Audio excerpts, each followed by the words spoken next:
So anyway, why don't we just give it a shot? And if we have any problems, we'll take it as it goes. Roy, do you want to sort of talk a little bit about the idea behind the podcast? Well, the idea is that we look at ancient texts. We look at things from the past that we just consider not part of the present, and find out a little bit about the text itself. And how it applies for today. Great. So I understand that this is a text that you're going to talk about today that's not a text that I know particularly well, even coming from a Jewish background. I know the Torah fairly well, but you're going to be talking today about Pirkei Avot, right? Right. So, Pirkei Avot is a very interesting little book, literally. And it's a fascinating book because in and of itself is a book of ethics. This is a book, to put things in perspective, that was compiled around the year 150 of the Common Era, so almost 2,000 years ago.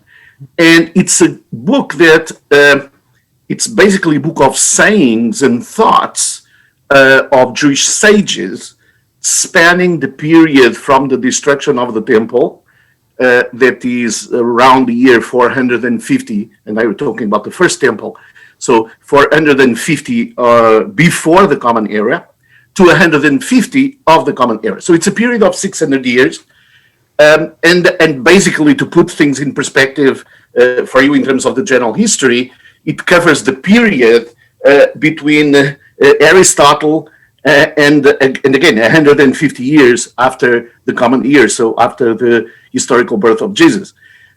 So it's a period of 600 years. It covers many generations of rabbis, and it's supposed to be primarily a book of ethics, but it's a book that highlights a lot teaching. And it highlights teaching for a very fundamental theological reason, if you want, and that is Judaism is based on the transmission of information, if you want, the transmission of a revelation. So, as Jacob was mentioning, you have the Torah. The Torah is the written part of the revelation, but in Jewish tradition, there is a whole body of revelation that was oral in nature, and that was legal in many respects, was theological in many respects. So if you want, the Torah was just the tip of the iceberg of what was revealed. And therefore, the whole process of transmission of Judaism was exactly that. It's transmission from one generation to the other, from a student to a teacher. So the whole idea of learning in this context becomes a religious imperative, right? Because it's part of transmission of the revelation. And I think that actually explains a lot, if you want to go in a different direction, why there is such an incredible devotion for learning in Jewish circles, regardless of levels of observance and religiosity and things like that. It's this fascinating, this dedication, it's almost in the DNA towards learning, but that's built in throughout the millennia, this idea. And so, although, as I say, it's a book of ethics, it's a book that highlights a lot interpersonal relationships. That's what ethics are, of course, but also, and very often, the idea of how a teacher and the student should behave, and what the teacher should expect and the students should expect. So there are lots of side notes, if you want, in this little book that has very, very interesting implications for learning and for teaching and so forth. So that's sort of the context for this book, Pirkei Avot. And just maybe to finish the one thought is the title of the book, Pirkei Avot. Literally speaking, it means the chapters of the fathers being the elders. And it's considered to be a little bit of a pun, because the word avot, that means elders, it can also mean basic fundamentals, philosophical principles. Avot means like the fathers of, it's like the most profound ideas in terms of cornerstones of ethics. So it's this connotation that the book has. And for me, I have to say, it's one of my favorite Jewish books, and it's not particularly well known, which is a shame. But it's a short book. It's 6 chapters. It is, with all commentaries and everything, it is less than 100 pages. So without commentaries, if you were just to look at the original, it would be maybe 30 pages tops. Wow. Yes. What are the reasons that it's one of your favorite books? What are some other reasons? What's personal to you about this book? Well, there are several things that are very personal to me about this book, but the most important thing is that it highlights on and on that when you look at life, and if you have to choose, let's put it this way, what is important, what this book is essentially telling you is that the most important thing is the relationship between one human being and the rest and the other human beings. And this is the idea, the thing.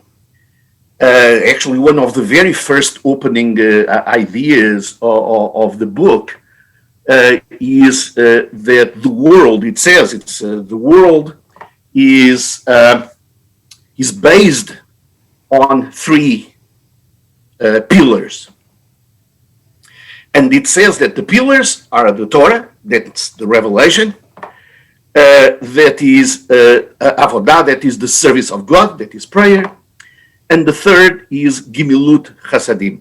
Gimilut chasadim means acts of kindness. So the discussion based on this simple idea, the world is based on 3 pillars.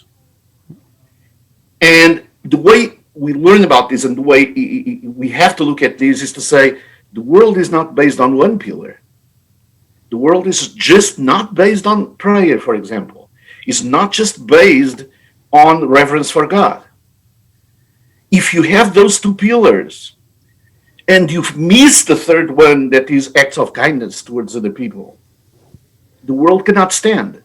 Because like a chair could stand if it has 3 legs, but cannot stand on 2.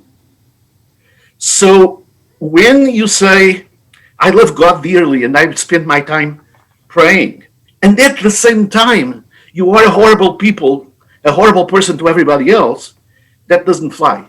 That doesn't fly at all.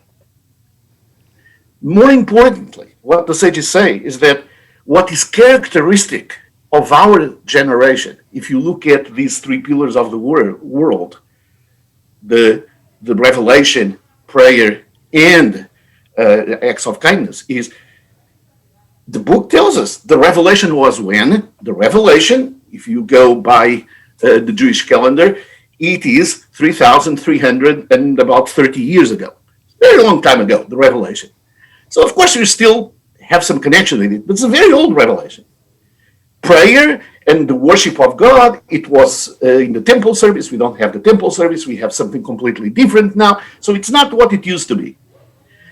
So the point here of the 3 pillars, what is the key pillar for us? What is the pillar where we can excel? It's not the revelation because that's very far away.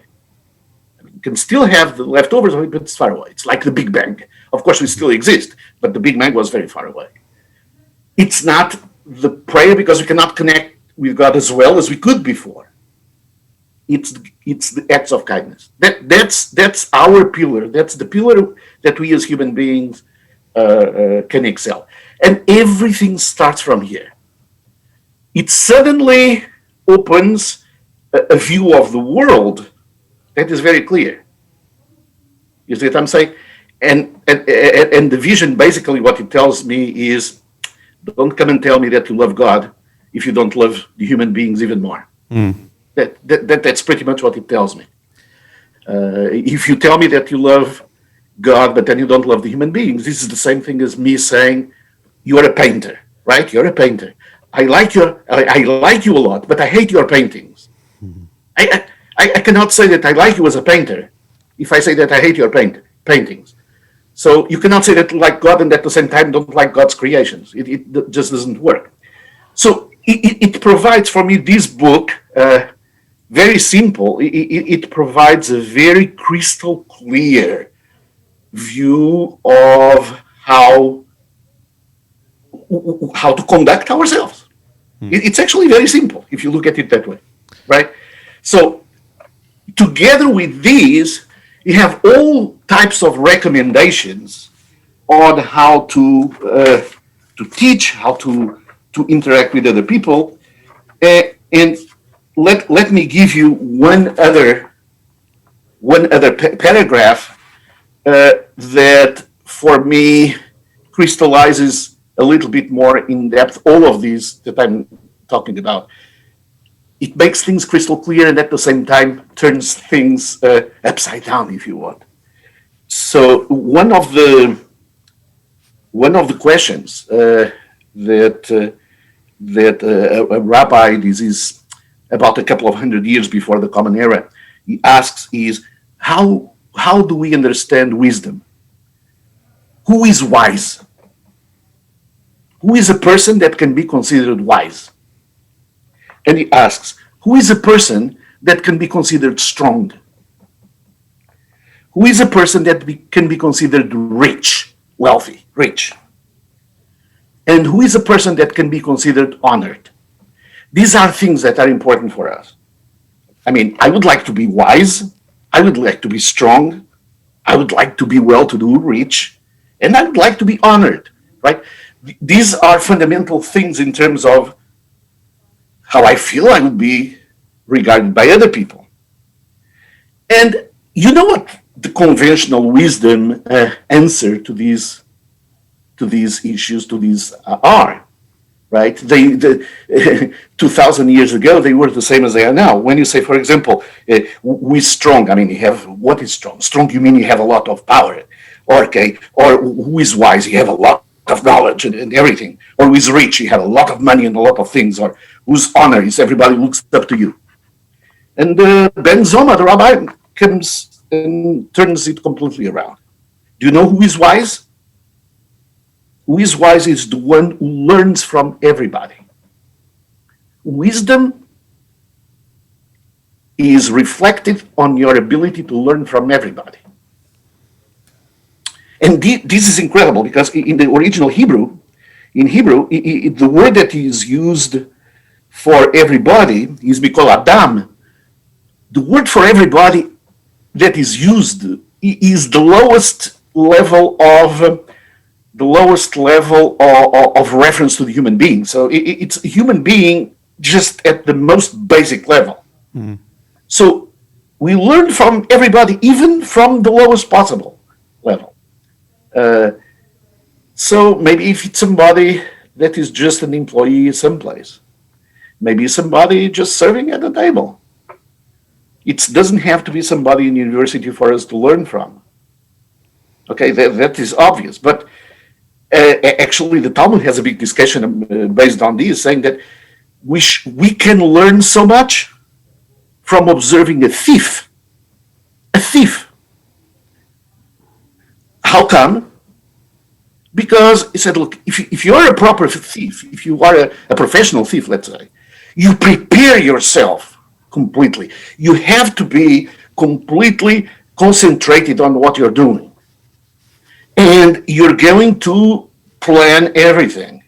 You're going to plan your activity, you're going to plan your attack, and then you have to plan your contingent plans in case something goes wrong and you cannot, or you're going to be caught or something. So it's an enormous level of preparation, dedication, concentration, and so forth.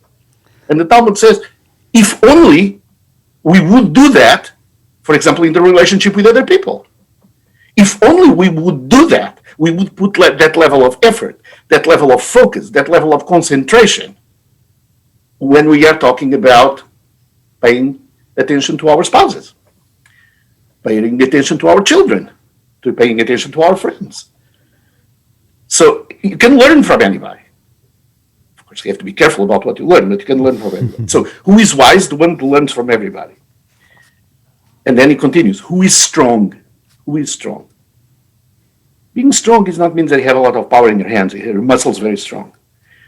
You are strong if you can subdue your inclinations. If you can control your inclinations, then you're strong.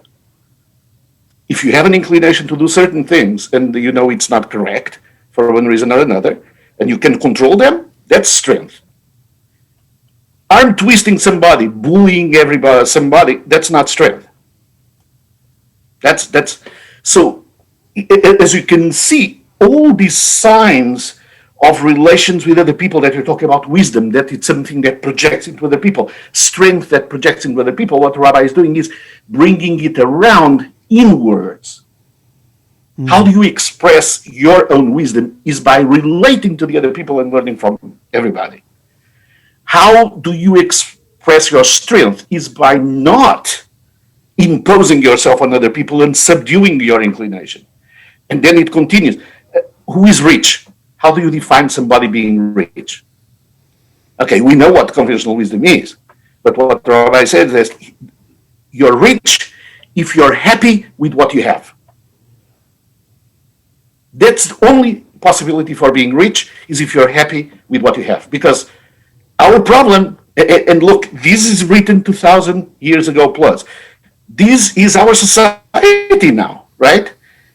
Our society now, why is it that we are not rich? Because we are never satisfied with anything. Right?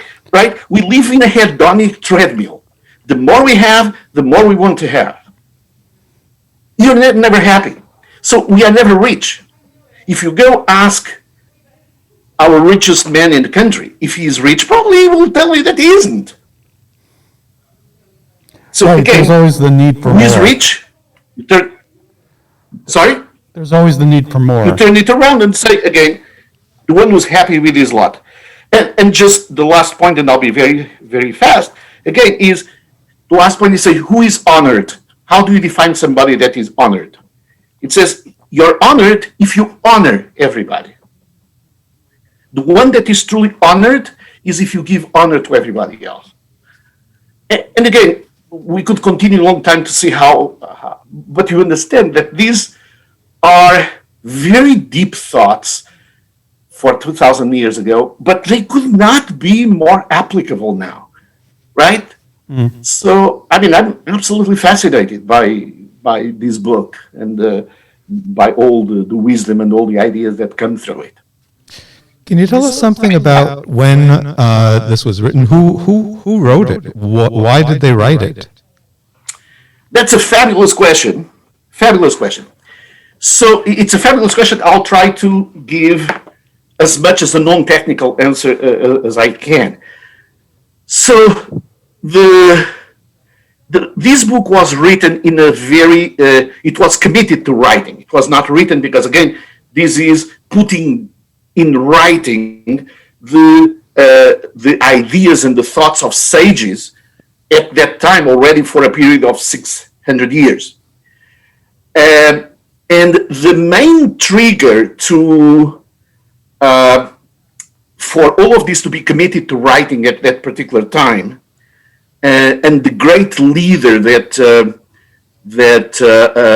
coordinated these efforts was Rabbi Yehuda Nasi, Rabbi Judah the Prince. He was a descendant from a long line of rabbis, the head of the Sanhedrin, and he was one of the greatest teachers at the time, Yehuda the Prince, Judah the Prince. And he did something at that time in putting this book to writing and many other books. I mean, just put things in perspective, the foundations of the Talmud, the whole Talmud, it was committed to writing by him. All of these was oral traditions. All of these was things that the teacher would transmit orally from one generation to the other, on purpose, with the idea that the moment you commit something to writing, it crystallizes. And the only way to squeeze all the information and all the wisdom and all the pearls of pragmatism and all the indications and in terms of our behavior, the only way to do that is to learn it with somebody. Not you cannot do that just by learning. So this was a paradigm shift in Jewish history around the 2nd century of the Common Era, when the leaders of the Jewish people at the time decided to commit to writing all this body of information, and that went from this book on ethics, lots of other books on Jewish law, for example, and Jewish law, including criminal law and civil law, not just religious, and even mysticism. The first books of Jewish mysticism, Kabbalah, were committed to writing at that time as well, and a lot of it was originally written in Aramaic.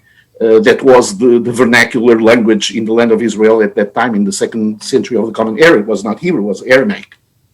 So, and in this context, the question is, why? Why? Well, if you go a little bit through history, the end of the 1st century and the 2nd century of the Common Era were very dark, devastating centuries for Judaism, for the Jewish presence in Israel. In just a few, maybe a couple of decades before the rabbi decided to commit this to writing, the last large revolt of the Jews in the land of Israel against the Roman occupation was absolutely devastated at that time. This is a time, if you go back to around the year 120, 130 of the Common Era, when the last revolts were subdued, when Jerusalem was leveled to the ground. This is not the destruction of the temple. The destruction of the temple was about maybe 70, 80 years before that. But it was a constant revolt against the Romans, a constant revolt of the Jewish population against the Romans. And the last revolt was crushed around the year 130 of the Common Era. Again, Jerusalem was destroyed, it was leveled to the ground. The Romans went as far as changing the name of Jerusalem from Jerusalem to Alia Capitolina, to erase even the name. The Romans at that time, out of spite against the Jews, changed the name of the place from Judea to Palestinia, to Philistines, to the land of the Philistines, Palestine. That's a Roman name that was given at that time. It was a moment of complete devastation. And the rabbis were faced with a problem at this stage. If we continue transmitting all of this orally, this is going to be lost in no time. Because with this level of persecution, with this level of devastation, if we want to preserve these things, we have to write them down. And that's what they did at that time. But that was a paradigm shift in Jewish history, because this was never intended to be written down, but just used as teaching. And basically what they did, and this is relevant for us in education, is they have a very large number of people that was using private notebooks. So for example, when I teach, imagine that I teach, I have my notes. My notes are private, I don't publish them, right? It's my notes. But now I'm going to collect the notes of everybody, and we are going to put together the notes of everybody that teach a certain topic from all the different colleges, and we put these private notes together. And that's basically what this enormous effort that took a couple of hundred years, really, literally to accomplish. But that's the context. It was a context in which the Jewish leadership was afraid that there would be a very grim future. For so long, I mean, that long period of time of collecting all this wisdom and teaching, the book is so small, though. No. I mean, you're absolutely right. To make things clear, my answer is not why this book was committed to writing at that time. the fact that this book was committed to writing at that time was part of a much larger effort, much larger effort. So this book specifically, if you want, is one book of a whole series of about 72 books. 72 books that were books that were part of a specific collection that was compiled around that time. Interesting. So you needed the Reader's Digest the whole version. body It's the Reader's Digest whole version? body of literature that was compiled at the time, that's called Mishnah, that in some respects means the repetition or the elaboration on the Torah. So these, it's 72 volumes. Tell me, volumes. So it's a huge body of work. This is just one chapter. It's one of the smallest. Rabbi, tell me how this book has kind of changed a conception that you may have had, or given you some kind of wisdom or revelation. Yeah. So there are a couple of passages here that I think were very interesting for me. There is one that was particularly telling, and this is when. Let me see if I find that.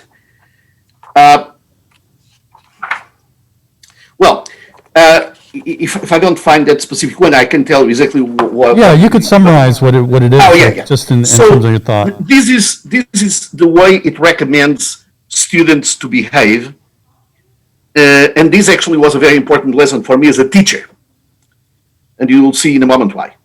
So it is saying that students, warm yourselves by the fire of the sages. So it says, sit down and listen to the sages. Listen to the people who know. Listen to them teaching. So warm yourself. Get close to them. Get close to them. And learn. But then it says something that's very, very fascinating.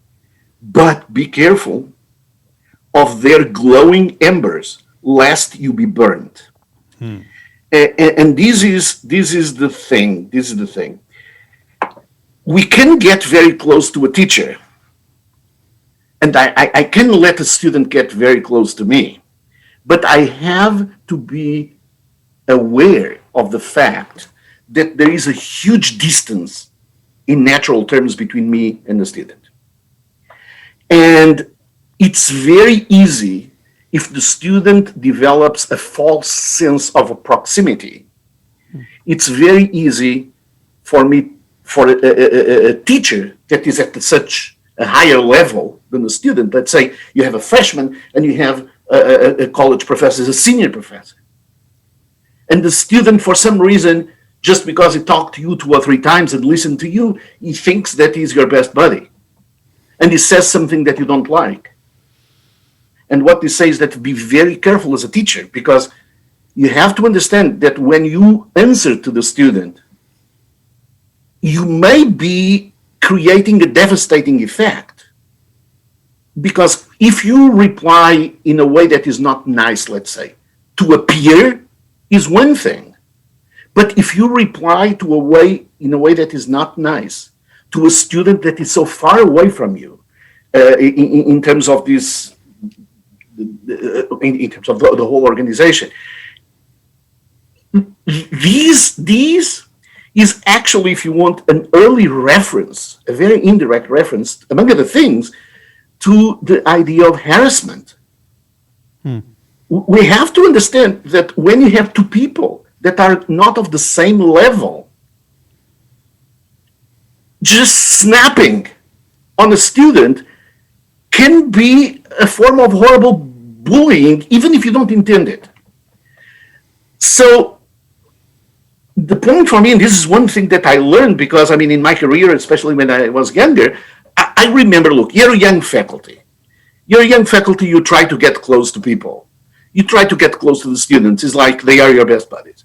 And then the students do something that you don't like, and you just lash out at them because You want to show who's the boss. And that's not good because, again, if you have to lash out to a peer, it's one thing.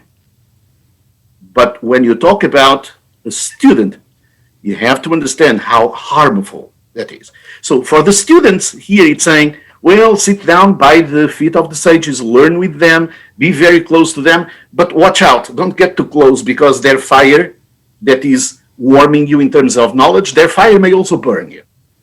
So don't get too close. But for me, the opposite is to be mindful that when I act towards a student, I'm not acting towards a peer. I'm acting towards someone that may be forced to do things they don't want to do just because of the difference in hierarchy, the difference in power between the two. And that's what this is telling me. So it's not just in the matters of sexual harassment, of course, but in general. Be aware that maybe if you tell the student to do something, if you ask a favor from a student, be aware that maybe he's not comfortable to say no, although he doesn't want to do it. So again, sorry. No, that's great. I love that you've almost taken the student teacher relationship in a sacred kind of way, Yes. in terms of its importance through this book, and it's something that we can learn and how to interpret something that was written thousands of years ago, and bringing it home like right now. And to look at that relationships between professor and student in a sacred way, not so much in a just practical, everyday kind of way. Yeah, no, that's absolutely true. And the thing for me is that, I mean, this book at a certain level is history, and I love history, but this book for me is not history. This book is such a beautiful guide. It's such a beautiful source of wisdom.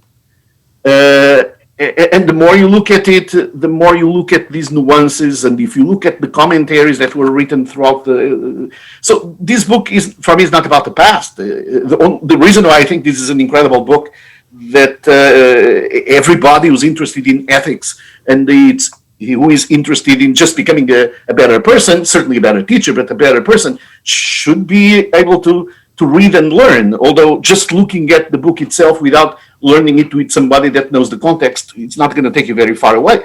But again, this is very applicable. This is about my life now. This is what I can learn. I mean, look at this. This is an interesting passage that says, this Rabbi Elazar ben Shamu, it's a little bit later on, meaning this is already around the beginning of the Common Era.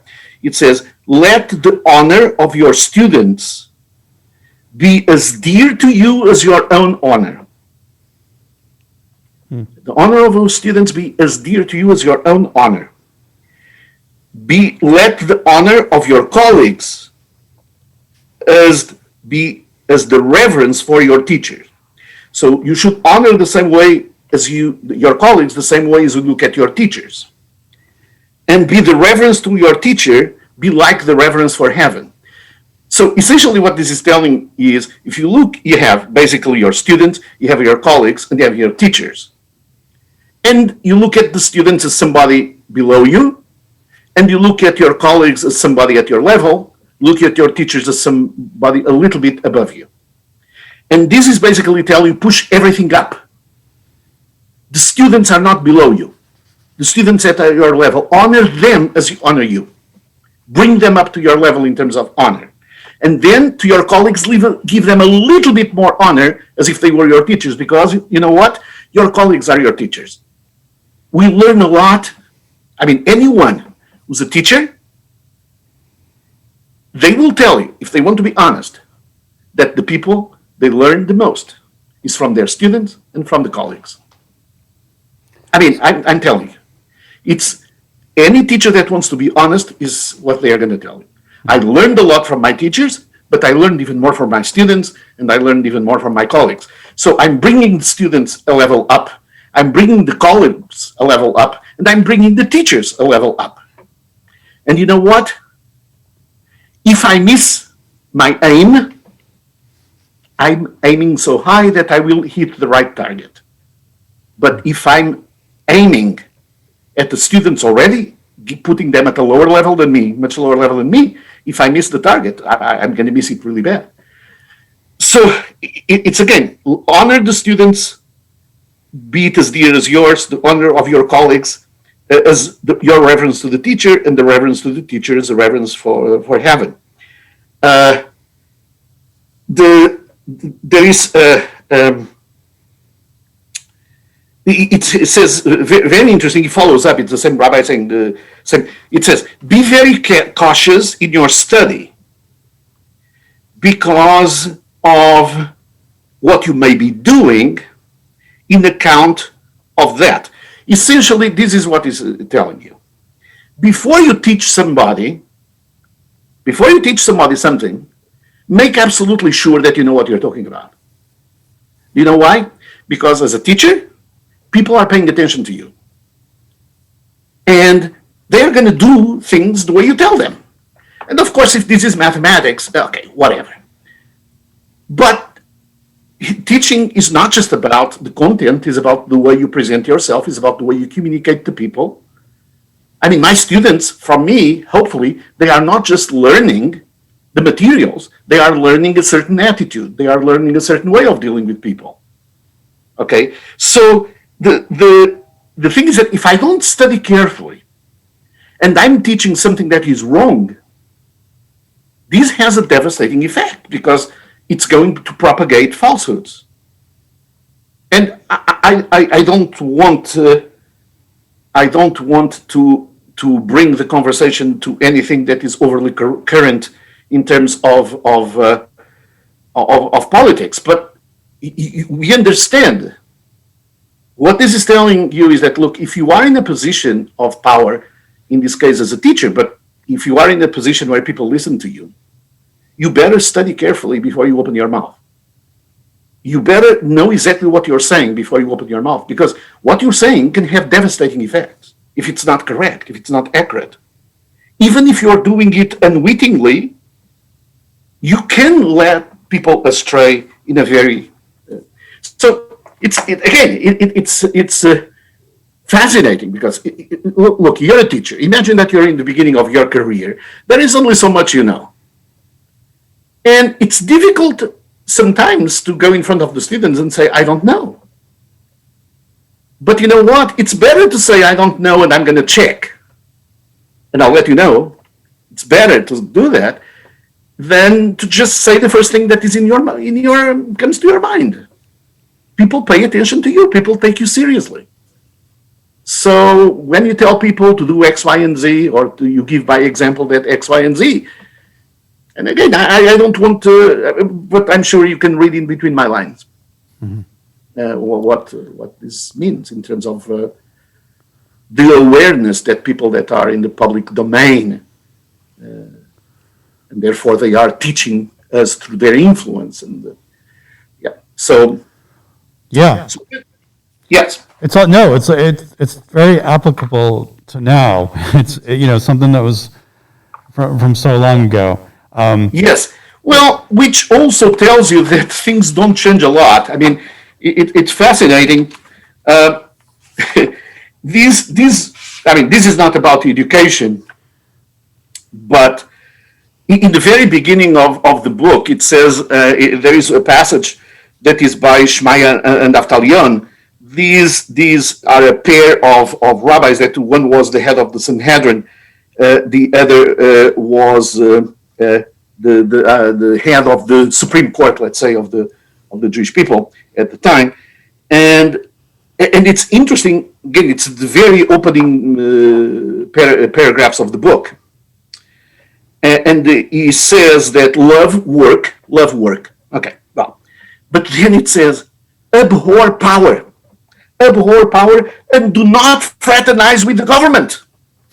Do not. So this idea that sometimes when you get a lot of power, there is a little bit hanky-panky going on, and it's not American though. I'm just kidding. Sorry, it's not American then. I'm just kidding. So it's very interesting.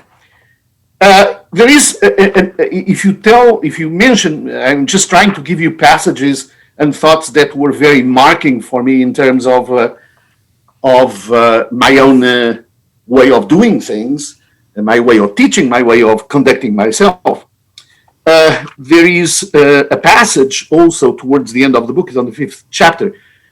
This is the book has actually 5 chapters in the original version, and it says it's about controversies. Okay, it's about controversies. It's about arguments. Mm-hmm. And it says any argument, any controversy that is for the sake of heaven, it is destined to endure. Any controversy, any argument that is not for the sake of heaven is not destined to endure. It will just fizzle away. What does this mean? What does this mean? Mm-hmm. When we argue, when we have a controversy, let's say in science, it's a little bit more neutral than, say, politics. But if I disagree with you on something, what is the objective of the disagreement? Here it depends. If it is a disagreement for the sake of heaven, whatever that means, then this disagreement will endure. It means it will be something that will be fruitful and people will remember it in a positive way and things like that. If it's not for the sake of heaven, that's the opposite. It's irrelevant. And what is an argument for the sake of heaven? An argument for the sake of heaven is an argument for the sake of the truth. So, for example, when I'm arguing with you, is it my objective to establish the truth? Is it my objective to use our conversation, our arguments, to reach the truth of things? Or is it the objective of my argument to show that I'm smarter than you? To show that I can win an argument? To show that I'm better in some way? And therefore I cannot lose the argument. It doesn't matter if I'm right or not. It doesn't matter if I'm looking for the truth or not. I'm just looking for winning an argument. So, I mean, this is deep. This is profound. This is profound. When I'm talking to you and arguing with you about anything in life, what am I trying to do? Am I trying to show that I'm right? If it's that the case, nobody ever is going to remember the conversation anymore. Apply these to discussions in science. Apply these to discussions in politics.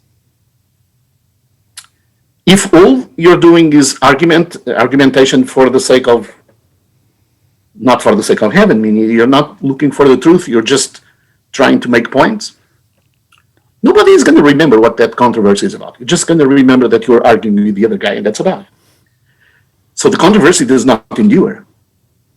So this, for me, has been an incredible source of inspiration. For example, when I do policy work, and I do a lot of policy work for European institutions, for some reason it never got too much into American public policy, but that's irrelevant.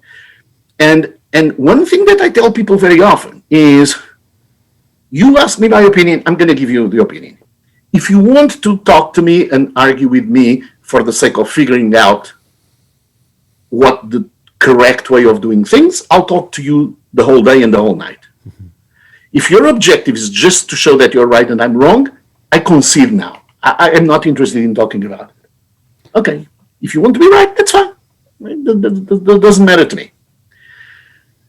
So imagine how much of a different world our world would be if every time we argue with our family, we argue with our students, with our peers, with our political opponents, we argue for the sake of heaven. We argue for the sake of finding the truth, to finding what works. Well, that would be a different world in itself, and we would not have the punditry in the news that we have.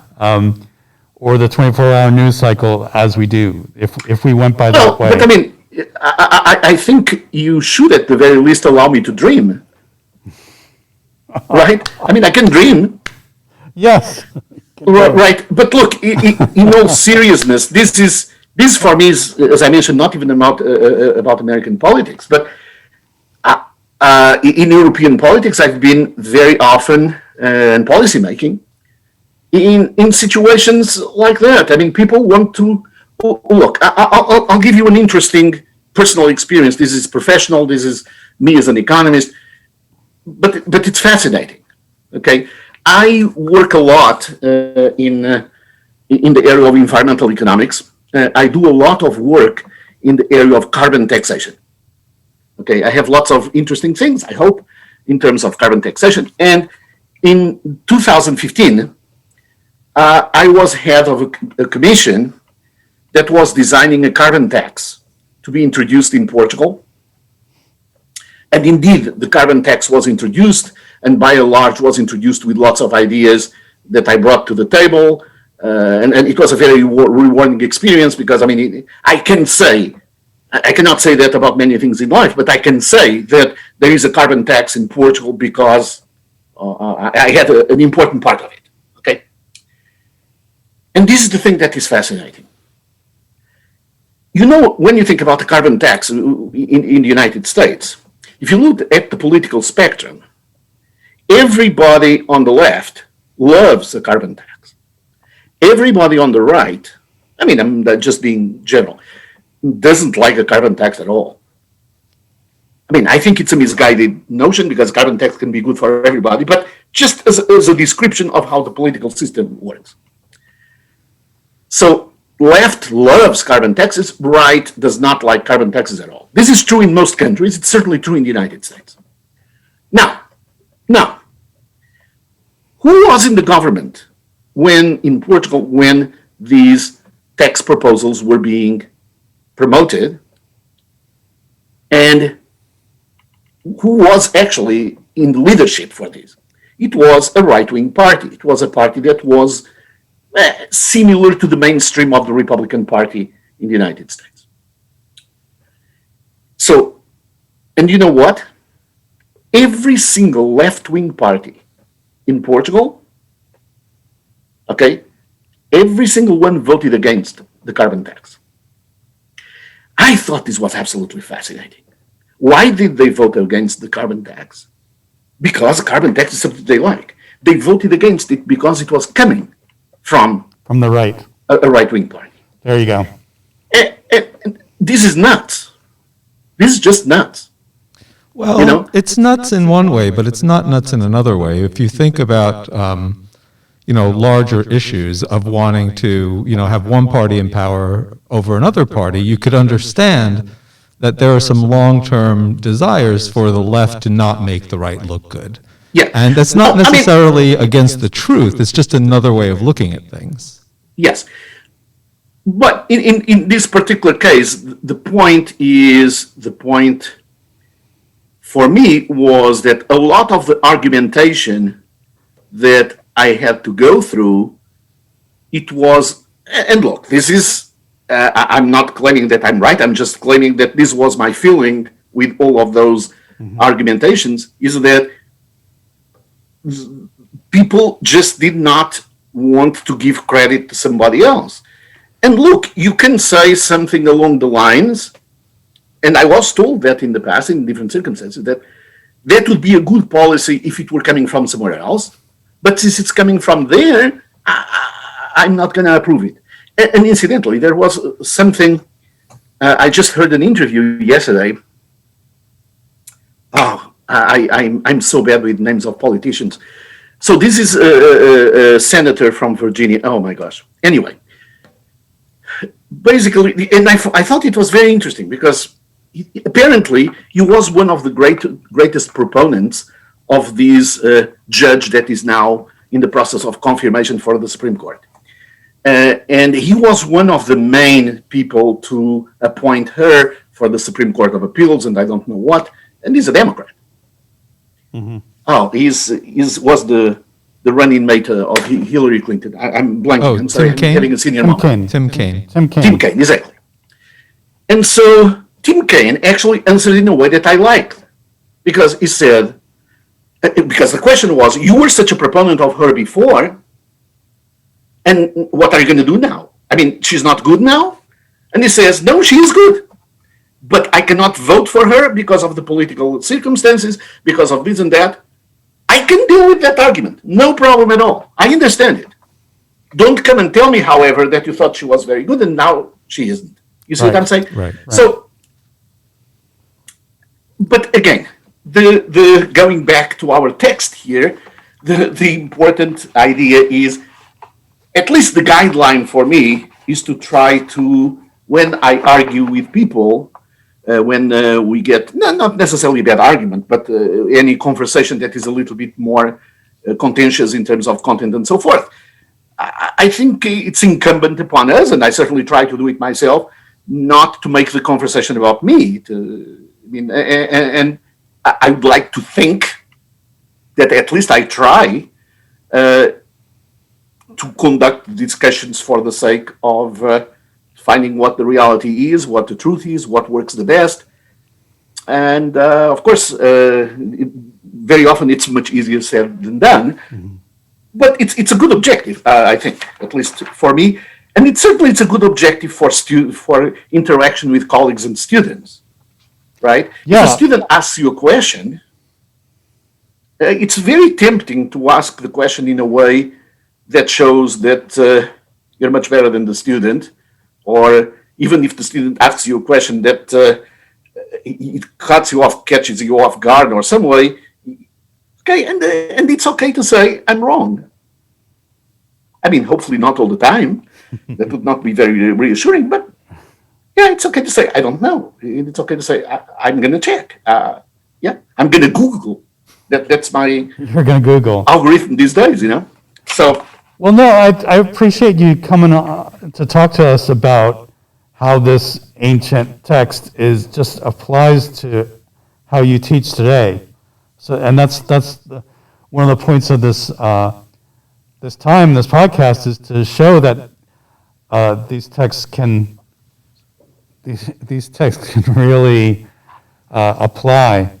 Yeah. I admire how your spirituality is applying to your work and your teaching and students. So, I mean, yeah, we are. I mean, I don't have two different hats. I'm one person, and although I go absolutely out of the way for all the obvious reasons not to highlight the spiritual component of things in the context of William and Mary, because at William and Mary, I'm not a rabbi. At William and Mary, I'm an economics professor, and that's exactly. it. So I know very well where I am. But on the other hand, I don't make apologies for trying to live up to certain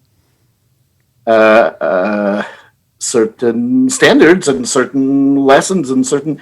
Because look, this is actually a couple of. If I have time, I would like to share just a couple of other ideas that are very profound for me for this book, very fast, if I'm allowed to. The first one that has to do with this that you're asking me. We all want to change the world. Okay, at least in our best moments, we want to change the world. So the question is, how do you change the world? How can you do that? And the answer that this book tells you is, you start changing the world by changing yourself. That's your first realm. That's your first area. Before you start making sure that everybody is perfect, work on yourself. That's the first frontier.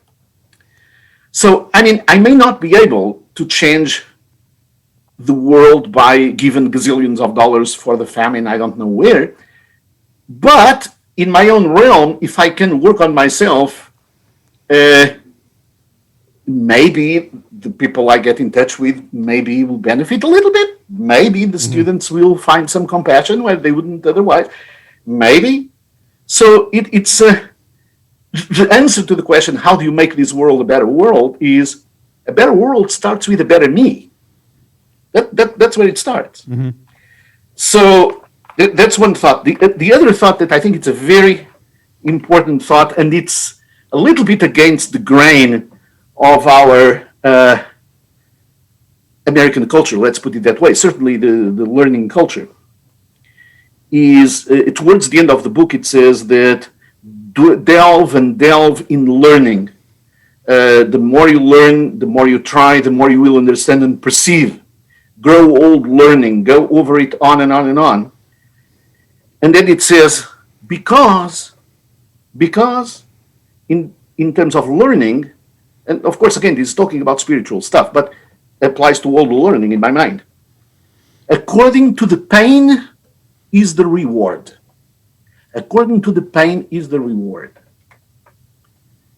That is, the reward from learning is proportional to the effort that you put into it. Yeah. It's not a matter of the achievement, it's the effort that you put into it. Look, this is very profound because let's say, and this is actually something very, very concrete that I used throughout my life raising my children. I mean, being in an academic framework, I always wanted the kids to have the best grade, right? But I tried never to fall in the trap that you got 90%, you should get more than that. My question was always, did you try as hard as you could? If you think for a moment, you don't have to answer me. Just think in your mind. Did I put as much effort as I could? Did I do the best I could? If you can tell yourself that I do the best I could, and yet I got a C, I can live with that. If you tell me that I didn't do as well as I could, I didn't put as much effort as I could, and you got 95, I'm not going to be very happy. It's not about the achievement, it's about the effort that you're putting into it. Because the reward is what you learn. The reward is not the grade, by heaven's sake. Reward is what you learn. And what you learn depends on the effort, regardless of anything else. So it's very interesting, it's a paradigm shift in many respects. And it certainly worked very well with my kids. It works very well with my students, although, of course, I'm serious about the grades and so forth. But I also realized that it's very important to reward effort. It's very important to understand the effort that people put into it. And in particular, it's very important to understand how frustrating it may be for a student if the reward is not proportional to the effort. If a student puts a lot of effort and for whatever idiosyncratic reasons, the test grade doesn't come out well. Okay, so the reward is not proportional to the effort, it's something else. That is very frustrating. Very frustrating. And we have to be encouraging for people, not to discourage them and say, if you really put an effort, let me try to help you in some way and make things up and make sure that... So again, this idea of the reward being very directly related to the effort is a very fundamental idea. So that was the last thought I wanted to share with you. That was excellent. Excellent stuff. Yep. Excellent insight and ways to apply that for the book for today. So we really thank you for sharing your soul. Yep. I mean, yep. I appreciate the opportunity as well. And it's certainly very interesting. And I wish you wonderful success in this series. Thank you. Thanks very much. Thank you.